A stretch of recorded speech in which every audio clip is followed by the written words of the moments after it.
100% arabiku, odnosno to je zrno koje je dosta kvalitetnije od robuste. Brazil je naša kafa kuće, ali pored toga uvek imate jednu varijaciju na neke malo floralnije, odnosno citrusnije ukuse.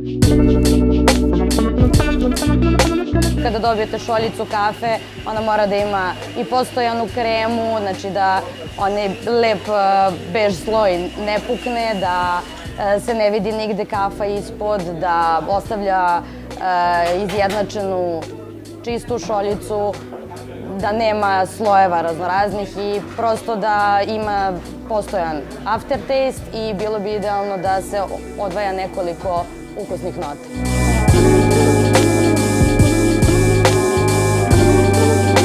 Što se tiče teorije, neke osnove se jako brzo nauče, ali praksa je nešto što stvarno oduzima jako puno vremena. Znači, raznorazna istraživanja, igranja i isprobavanja različitih metoda oduzimaju jako puno vremena, jako puno pažnje, truda, rada. Ne bi trebalo da vam stoji kafa dugo, jer ona kad se hladi mnogo menja ukus i gubi na kvalitetu. Dakle, koju god kafu, nebitno da li je u pitanju kapućino ili macchiato ili espresso, bi trebalo da popijete relativno brzo da ona ne bi izgubila neka svojstva koja generalno gubi hlađenjem.